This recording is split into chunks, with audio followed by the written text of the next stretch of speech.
what made you kind of make the leap? Like, what gave you the confidence to make the leap to doing this on your own? Whenever a client comes in the room, I say, I want to make 3 people proud. First one's the big man upstairs, but the other 2 is your 8-year-old self. Did you dream big enough? Did you accomplish everything you said you were going to do? The second person that I say I'm going to make proud is your 80-year-old self. Did you do it for the right reasons? Were you home in time for dinner? Were you there for your children?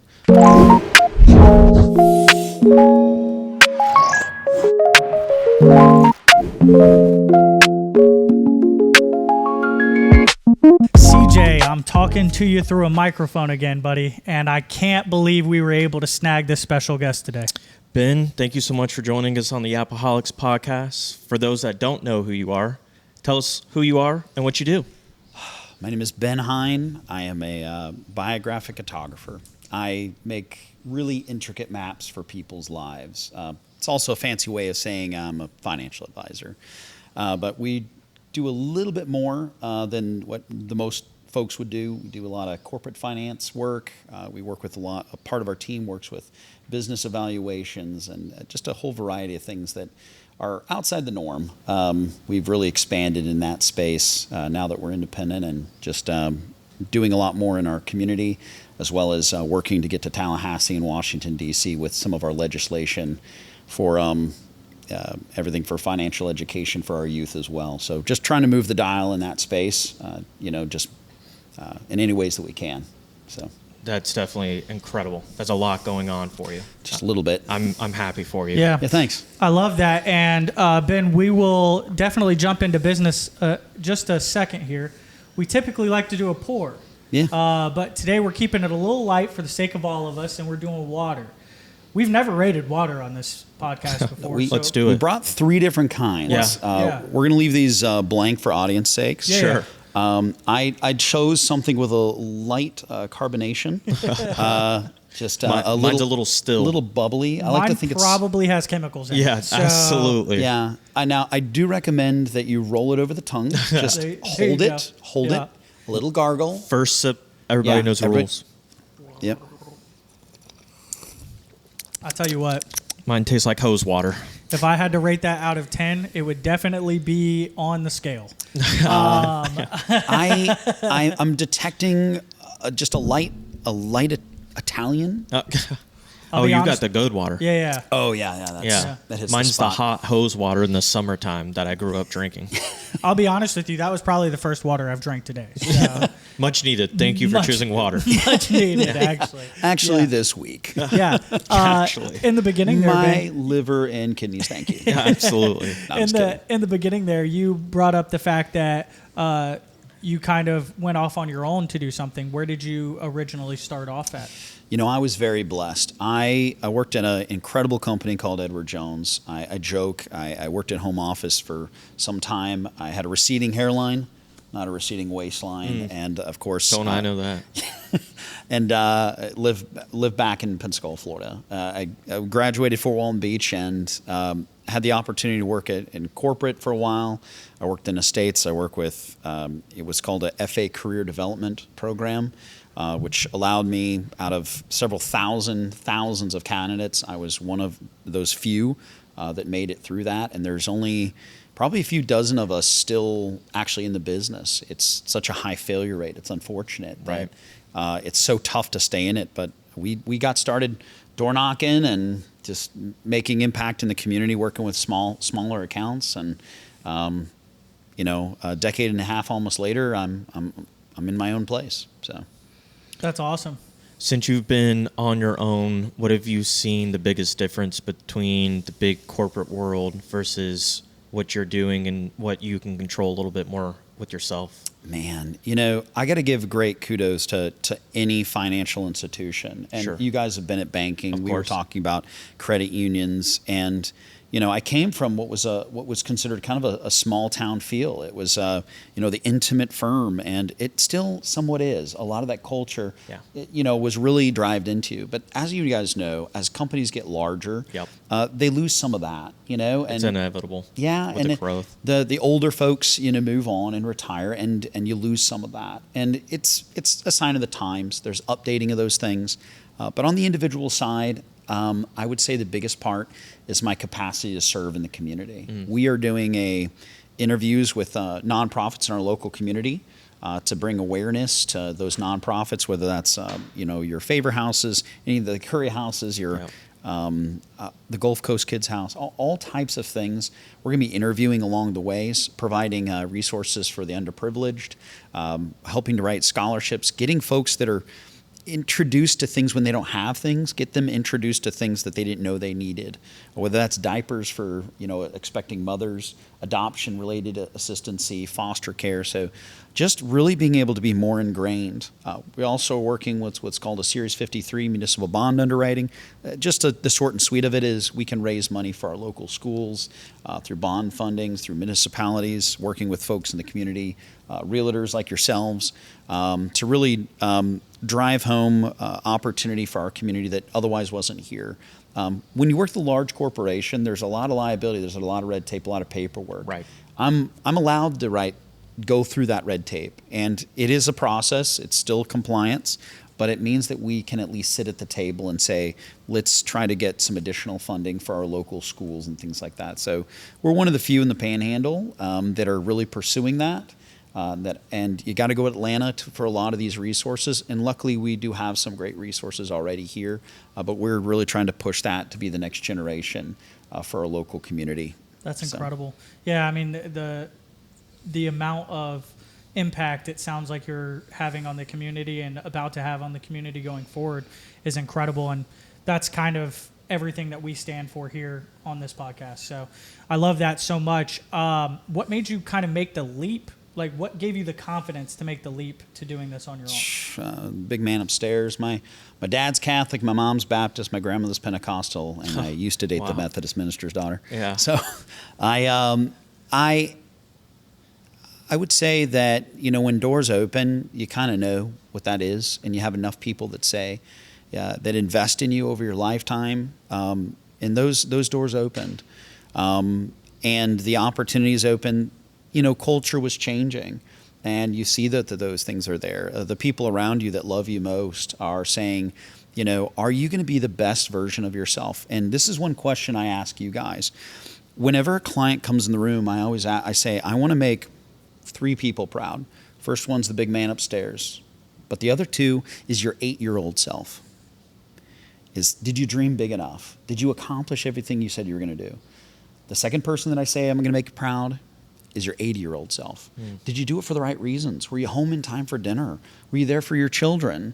Or were you at the office? Were you constantly on the go? Did you miss that soccer practice? So for me, I had to ask my 8-year-old self, did I dream big enough? Right. And would I be settling staying here? And I was very comfortable. Again, very thankful for that opportunity. And God bless that company. They've served well, and they continue to serve in our community.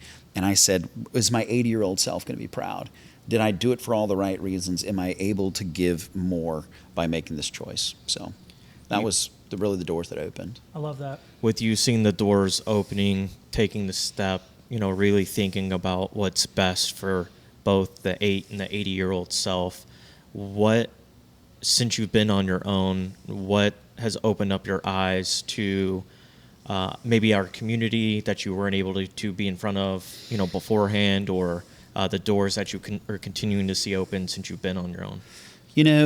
We've done a lot more corporate work. Sure. That wasn't, it's not to say it wasn't available, but it wasn't as encouraged, and the resources available weren't there. Also, the AI technology that we can leverage, right, that is available on the independent side that so many people don't realize. When you're in a position in a corporate setting, it's a very structured. It means that it may take days, weeks, and months. We're very hands-on with our client. I was a former day trader. I correlated the Farmer's Almanac and the stock market when I got started, and we now can have predictive models that can see what's going to happen a lot of times before they happen in several scenarios. I don't like to make any promises there, but just having access to tools, it's like, hey, interest rates are going down. Right. It's going to be a busy real estate season. Like, you guys kind of know what's going on, and just being able to measure those things, be able to guide people going from, hey, there's a guy wearing red in the office, there's a guy wearing blue, to be able to say that I know where to put your dollar to make it work a little bit harder is incredible. But to really answer your question, I think that the way that I can better serve, whether that's with scholarship writing, whether that's with helping to buy and sell businesses. Now it's not just, I don't sell real estate, that's not my job. But just to be able to get you the resources to evaluate their business and sell it with your real estate, this is a much bigger picture. So we've been able to move the needle a lot more. Right. So, a lot quicker as well. Much more. So you don't have to wait on maybe an approval per se or up the chain. Of course, we all have compliance we have to follow. Yeah. But you don't have maybe the next bureaucracy. guy. Mm-hmm. Yeah. You can do, and not to say there's a fiduciary responsibility, which is we all have to do what's in the best. Oh yeah. Best needs of the client. Yeah. But to truly to say, hey, this client needs this thing right now to pay a bill, and they're out of town. You start getting into the gray when your hands are tied. Also realizing that you have access to things, to products that you can hedge or have a buffer on products to protect the downside of a portfolio was never accessible to us before. So we can now lower our risk by a lot of these old portfolio models by a third or a half, just because we have access to tools and products that we just never had access to before. So you don't know what you don't know. Right. Right. And Ben, this might be a little bit of a hard angle of a question here, but out of all people, me and CJ probably get this the most. When it comes to numbers, a lot of people get confused. You know what I'm saying? Not everybody's good with numbers. How do you account so that your work is not just numbers, accounts, and finances? That's a great question. It's actually rarely numbers. I joke that I was hired for my good looks, not my math skills or my spelling. Right. So Preach. Same. Preach. Same. Yeah. No, I've never heard that. The questions that we ask, it's, that 8-year-old and that 80-year-old, there's a question I posed for a magazine I wrote for recently on an article, and I'll try to recall that. And the question I tell, because I always say, Grandma has 3 doctors. If you have a financial advisor, wonderful, please have one. My grandmother had 3 doctors. She has her primary. I'm glad you have her primary. You have your secondary. It's the holistic guy, just, you got a bad back, you go see Dr. Henry, Yep. Shout out Henry Chiropractic. Shout out to Henry Chiropractic. But the third person is that specialist. And we've really put ourselves in a space that put us in that arena to be a specialist in these very unique situations. Things that, nobody else can fix. And sorry, if you're not getting a phone call when it's those things are going down, you need to be getting a phone call. It needs to be proactive. But how not to be a number? That's the question. The question I posed for this magazine is questions to interview a financial advisor. If at the end of our journey, our life, and I'm standing at your hospital bed, what do you wish your financial advisor would know about you? And most financial advisors are going to respond with, that we reached our financial goals. Right. And it's like, well, that's nice. Yeah. And that's kind of subjective at the same time. Absolutely. It's an anecdote. Right. What I'm looking for and what a good financial advisor should be saying is that I understood what mattered most to you. So how many people do you know work day in and out? God bless my father. I didn't realize how much he worked and how much he sacrificed, and he wasn't available. And so many husbands and wives and realtors get into this business and say, they don't realize, I'm going to get teary-eyed if I look over here, but that sacrificed for the people they loved. And if I can, and part of my mission is to give those individuals, those mothers, those working moms, those working dads, time to be home with the kids. It's not just making another dollar and you check off a box. Congratulations, your portfolio is $500,000 at the time of your death. What did we miss out on? Right. What did we forget? What mattered most? And if I can address that, we're doing the good work. And when do you think that you realized your career was going to be more than just money? So I had I had an application into an Ivy League up in Boston, and potentially a full ride to a small college called Harvard.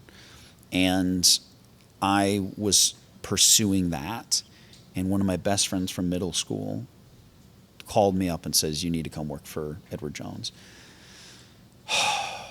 Okay. It was this. I was having nightmares. I was gonna change jobs. Wasn't gonna be working at the Home Depot, which again, I had my own business prior to that. I was doing web design. I was doing some.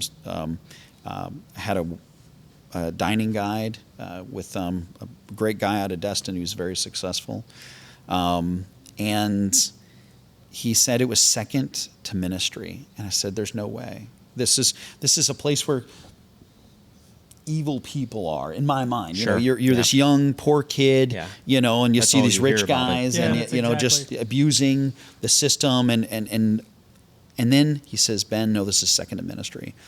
And here's the moment. That was that light bulb snap.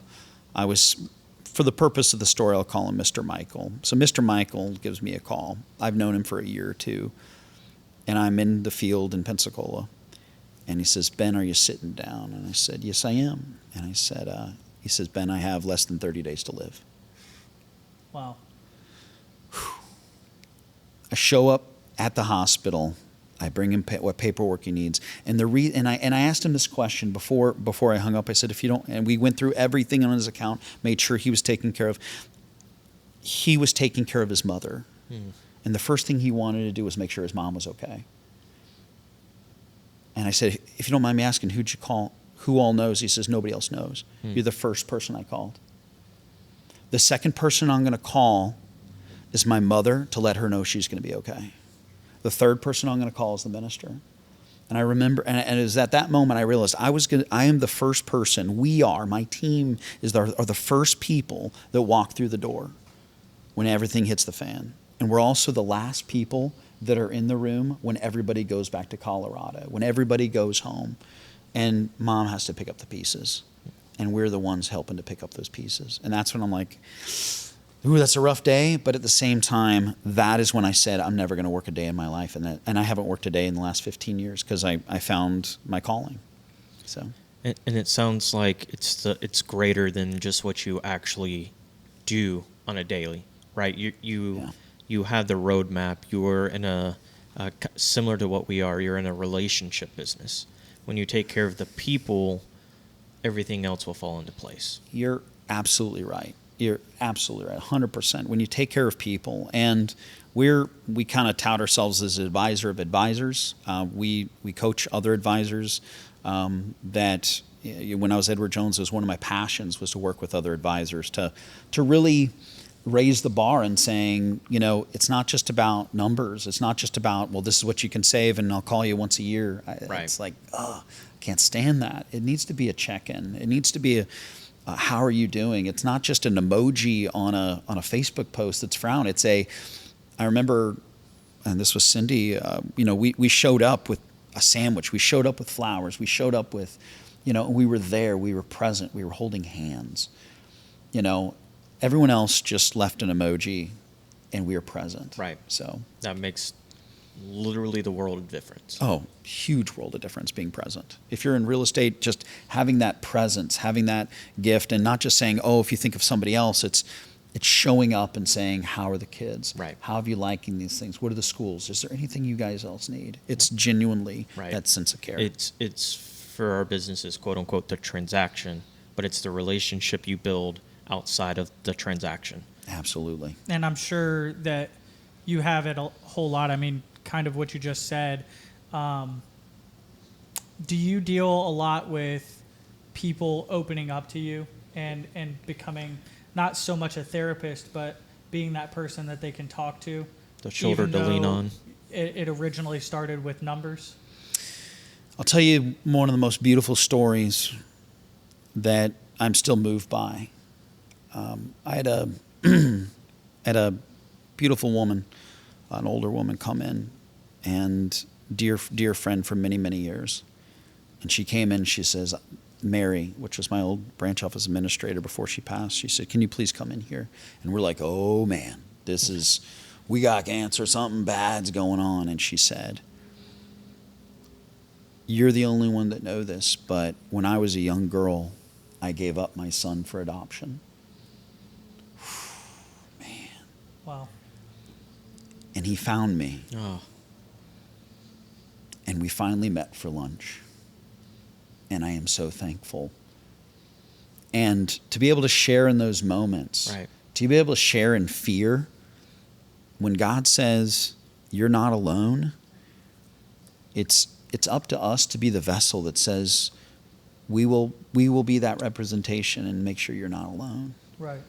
And who else knows? And it was maybe another sibling after this Sure. conversation. I didn't know you were the first person I thought of. And it's like, wow.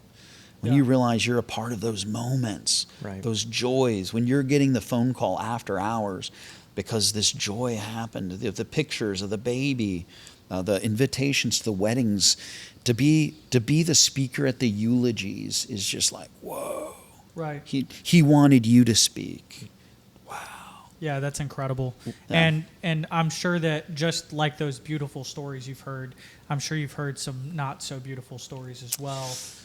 And when people are in that moment of being vulnerable, I'm sure they can kind of attack themselves a whole lot.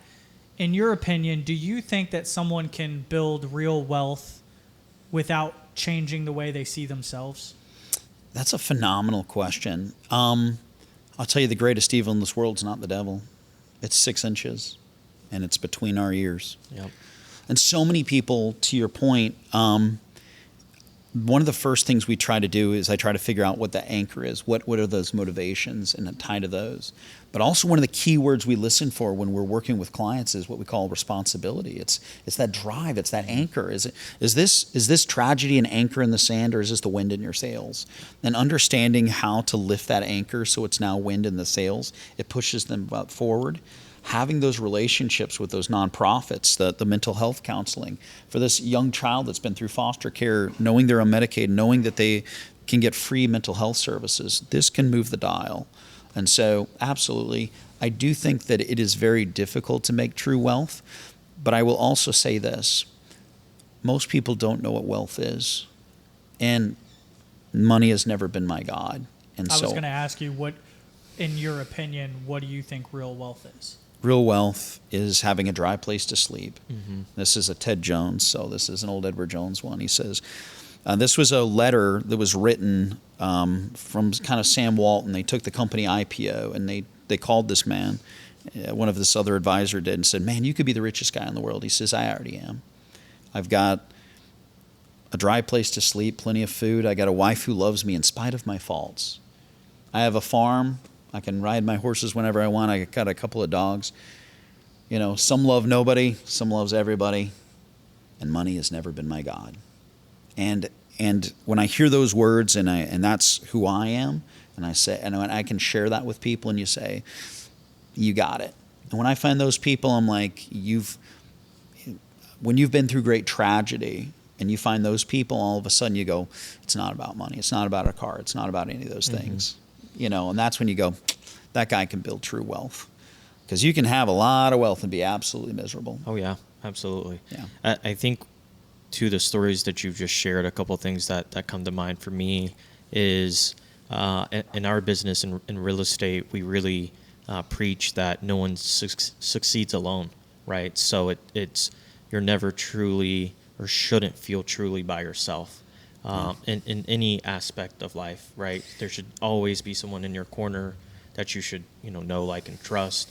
In your event, you are the first person people open up to in all different stages of life. Yeah. On the opposite side of that, money is the root of all evil, right?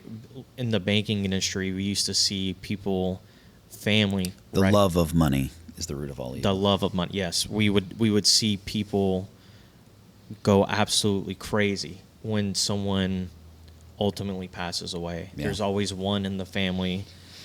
Woo. There's Been always there. there's always that one in the family. So it's an education that's not taught about finances and how to properly set yourself up for life, because we all go we all go through different things. People's version of life is different.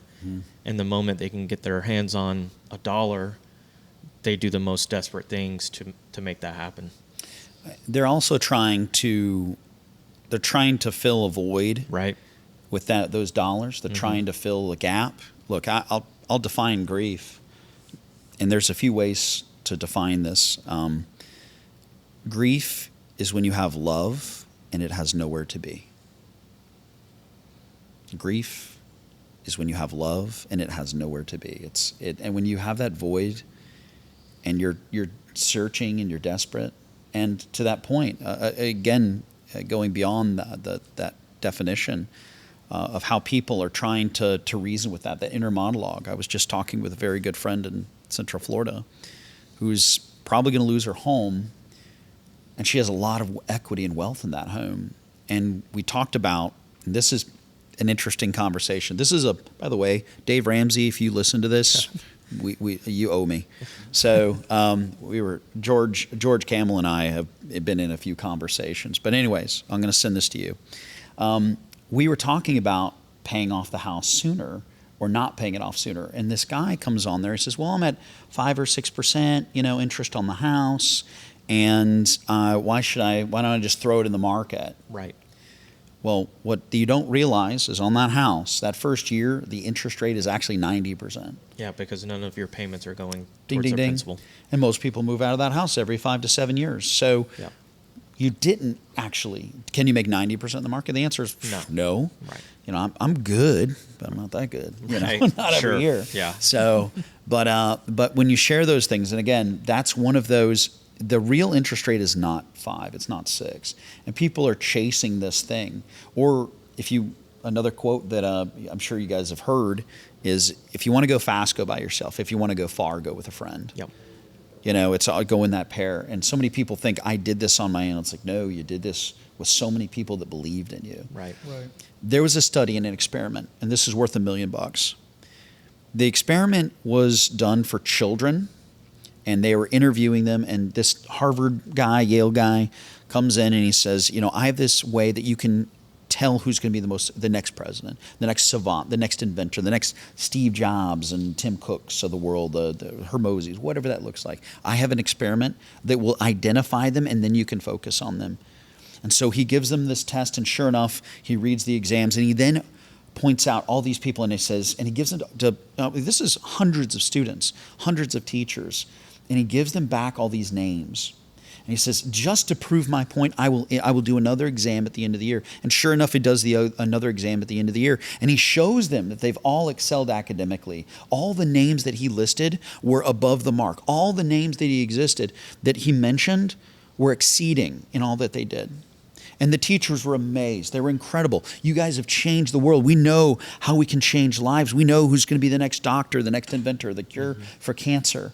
And then the professor said, actually, it was all a lie. Mm-hmm. All I did was give you random names, and you, the teacher, were investing in them. You, the teacher, believed in them. They believed in them.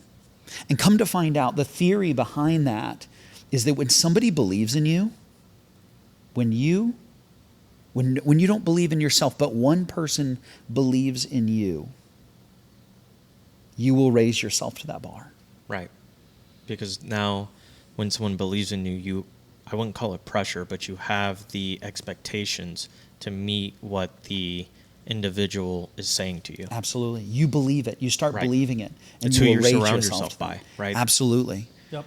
And come to find out, that is an absolutely true study. And in one way or fashion, but that is a true reaction that people have. And so how can we raise that bar? It's believing in the guy next to you and saying, I believe in you. 100%. I think you can. Yeah. And funny enough, you brought up Dave Ramsey right before you went into that. And that made me think, not necessarily, I watch a lot of Dave Ramsey on all short form media, right? But do you think that social media has made people unrealistic whenever it comes to finances? In one aspect, yes. I think the get-rich-quicks, the pump and dumps, absolutely, the Bitcoins. Right. I think that there are Grandma had it right when she says, no, don't put all your eggs in one basket. Diversify. And if that financial advisor is not talking about one of your greatest assets, your house, and all the bills that are going on in your house and how to lower those, then are we really talking about, you guys are talking about the greatest asset that most people invest in. The most expensive item they're ever going to purchase. And when I come to the table and if your financial advisor is not saying, what is your insurance and how do we get that lowered? How do I shop that? What about your car insurance? What about the roof? What does that cost? What about Save Our Homes and get a $10,000 roof credit rebate? How are we having that conversation? And if the financial advisor is not having that conversation, we're really all missing out. And so the social media, absolutely, it does give unrealistic expectations. I do think on the flip side of that coin, I do think that it is making people more aware that finances exist, that they're important. It can create additional education.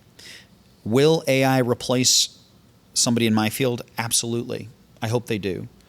Because my field is such an underserved field, and I also think that so many financial advisors are just showing up and checking off a box, and AI can do that. Yep. Meanwhile, if you're getting to know, you're getting to feel, you're getting to know what's important, you don't know what you don't know. You don't know those questions to ask. Yep. That is what cannot be replaced.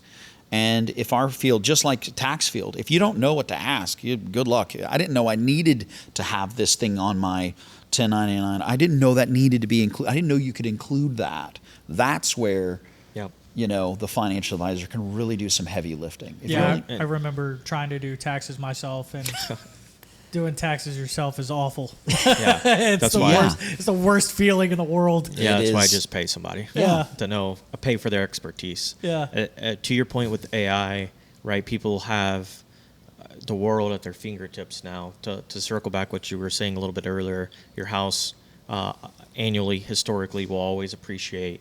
Your investments historically always go up. You get a rate of return.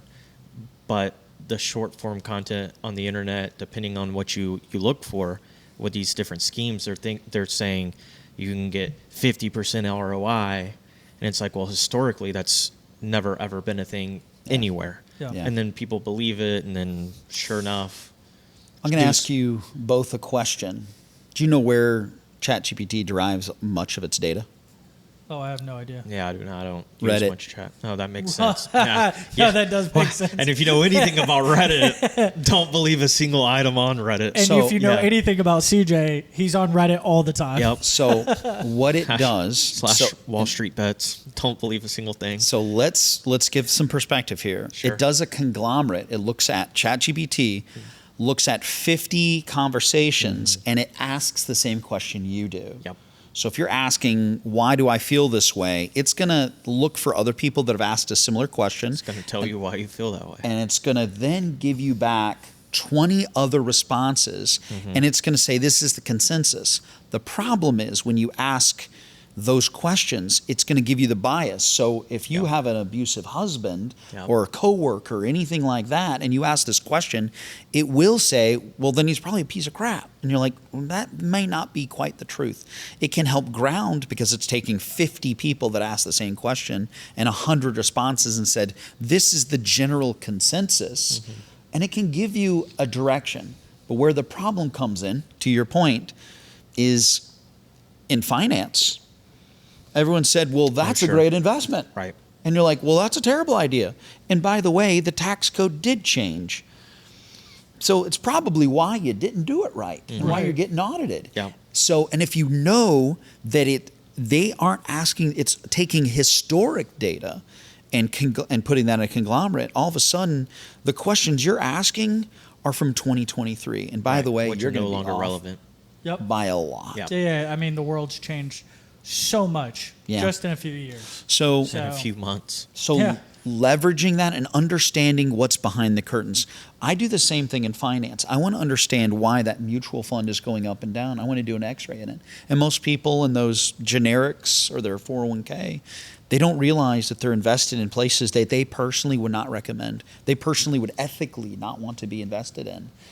maybe the Marlboros of the world, and that's just a personal thing that they don't want to invest in because Sure. dad died of cancer. Yeah. Right. And that's what they're investing in. And so we take that additional ethical step in looking at those x-rays. But understanding what's behind those scenes, what's behind your AI that's giving you this advice means you go, maybe I need to ask this question in a little different way. So, Yeah.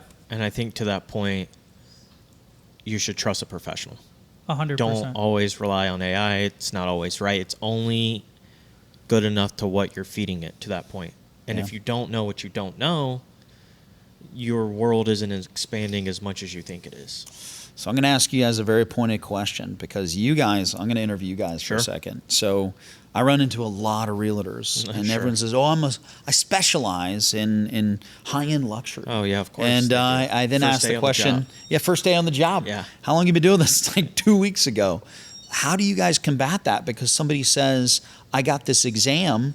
You must be this this person. You must be, understand what this is." Sorry, we got a beeping camera. So, That's okay. how do you guys combat that conversation? Because not all realtors are cut the same, nor are all financial advisors. Right. How do you guys combat that? That's a great question. How do we combat basically everybody in our business is, I really thrive on the relationships that I build, right? With the individuals that I'm talking to, get to know the why behind what they're doing. Why do you want to invest? Why do you want to move? What makes this particular unit, area, location important to you? Versus I find a lot of people in our business, especially the younger, newer agents, are a little more desperate. So they're looking at it as more of a paycheck and a transaction versus a relationship. So if I can keep the relationship, build it even well before it's actually time to purchase, then it's a no-brainer. They're going to know, like, and trust me way more than they would have had they gotten in contact with me just a couple of weeks before. Well, the way that I would answer that question is by saying that I've never said I specialize in anything. Right? That's also true. I would never put myself on a pedestal like that, and maybe that's more of just my personality. But I'm more focused on, just like what he said, building relationships. So if I ever said I specialize in anything, I would specialize in people.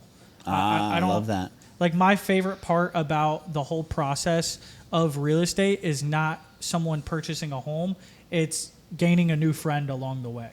You know what Yeah. I'm saying? Like, it's actually communicating after the fact and showing up to events with them and being able to shake their hand and seeing how happy they are after the fact. Yeah. You know what I'm saying? It's the house is just a byproduct. Right. The paycheck is a byproduct of it all. Yeah.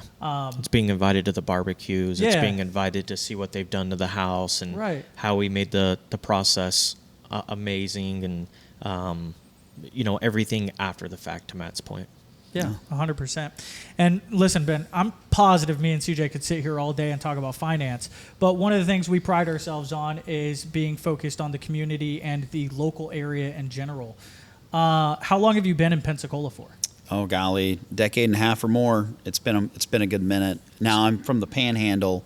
I graduated Fort Walton, so I would say more than half my life. So over 20 years plus. So you consider yourself a local to the Panhandle, to the Absolutely. area for sure. I know the territory. Yeah. I know a lot of the family names. That's great. Yeah. That means you can answer this question then. What do you wish more people could see in Pensacola that maybe they don't see right now? Not necessarily saying they have to, like, there's a certain business that has to be in place. What's something that you love about Pensacola that you wish other people could see? There's a resource guide called the Escambia County Children's Trust. And it is a document that's published, I think it's quarterly, and it is a resource guide for every nonprofit and blessing that there is in this community. It is everything from after-school programs, care, adoption, LGBTQ plus resources, mental health resources. There's so many wonderful things that need to be mentioned, that need to be spoken about, that can give voice to the folks that don't have voice, that can give opportunity, diapers for children. We are very blessed to be in this Panhandle. We have a higher percentage of nonprofits and resources than anywhere else in the continental U.S. And so when the greatest crime is not that something doesn't exist, it's that we didn't know it existed when we needed it most. When that house burns down, when we needed it most, when we're expecting, when we just get laid off. This isn't about a Ben. This is about the resources that we all provide and that we should all be aware of. That's actually one thing that we're trying to highlight on our page over the next several months, is having a community page. Again, success to me is a platform in which to showcase the goods in this world and to be able to serve better. That's what success to me looks like, is when you can better serve others. So, now to play devil's advocate on that, we understand what you do love. My favorite thing to ask people is, what don't you like about the area? What's one pain point that this area brings to you that you wish you could change, or that just annoys you on a daily basis? That's a really tough one, because I'm the eternal optimist. When my glass is half full, I just say, I just got too big of a glass, I agree. I feel you on that one. So I would say the thing that probably bothers me in this area is that I'll use this in the form of a story. I was just doing a class up in Washington University in St. Louis. This was a while back, and it's because I'd written films, and I had been in several Beverly Hills International Film Festival. I'd pitched to Hallmark and Lionsgate and a few other companies that people have heard of or not heard of. And all the students were asking me, how do you get an agent? How do you get seen? All these things. And I said, look, my story is not better than yours. It's that I licked a stamp and I pursued. Yep. I tried. And I think the one thing that I wish that more people had is that they continued to pursue. Mm-hmm. When people come through the door, I think I see a lot of lack of hope. And it's like, I can't. And it's like, I always try to replace the word with I can't with I'm having trouble with. Sure. And now all of a sudden, I can't buy a house. I'm having trouble buying a house. I can't sell I'm having trouble selling my house. It can't be, no, we're having trouble. I can't communicate. No, we're having trouble communicating. And so many times, I think the world in general says I can't. And that's all communities. But being able to change that to I'm having trouble with, now all of a sudden the guy across the table, now all of a sudden full circle, where you're not alone, go with a friend, mm-hmm. Let me help you. So just like us, you believe there's not a lot wrong with Pensacola? There's not a lot wrong with Pensacola. We're blessed in abundance. Oh, yeah. We got phenomenal food, incredible weather. We have the occasional dusting of a thing called a hurricane, but we're prepared for that. Yeah. Typically it's just thunderstorms. Yeah. That's pretty much all we have to deal with. Yeah, it thins out the branches, And every once in a while, those are really beautiful too. So yeah. I like it. But what's something about Pensacola's future that genuinely excites you? On the west side, they're doing a lot of great improvements. Mm-hmm. There's a lot of investment in our community. There's there's the new library going in over there. Most people don't realize. There's a lot of programs people don't realize. Shout out to DC Reeves, for really pushing for a lot of these programs. Would love to talk to him. Yeah, we can arrange that. So, but everything from the airport, the ability to travel. Yeah. The airport's project is incredible. It's incredible. The people don't realize, I've heard on comments about the American Magic, I believe. Yep. So, the New York Yacht Club bringing that down here, that revenue that brings to our community pays for schools and infrastructure and people don't teachers. Understand how much funding that is. And that's funding for our community. And so shout out DC Reeves. Yeah. And so when there's comments that are made that we could use that on our roads, it's like, guess what? This is the American dream, where this industry, this capitalist thought, is bringing hundreds of millions of dollars in revenue, which translates to taxes, which again, one of the books I'm working on is called Economic Humanitarian. And it's how do we be both economic and how do we be humanitarian? Now we can raise the bar. Now we can have our children's better education. Now we can have these resources for the unheard, the underprivileged, whatnot. So absolutely, it's driving traffic there. But if we're too short-sighted in saying, just spend our dollar on this thing that doesn't generate any additional wealth. Do we need more sidewalks? Absolutely. Better lighting? Perfect. And more effective crosswalks? We're already working on it. So somewhere. Very excited to see a better traveled area. I'd love to put the Bluffs project. I think is going to be wonderful, and also the bypass is something I've been following, which is, you guys may know about this. It goes from the west side of town, following the train tracks along the ocean, and it follows a trail that can go all the way up to UWF, along the ocean route, along the water's edge, all the way through downtown. That's incredible. It's a biking path. To have these available for your triathlons, your marathons, your trail runs, really puts us on the map. It's exciting.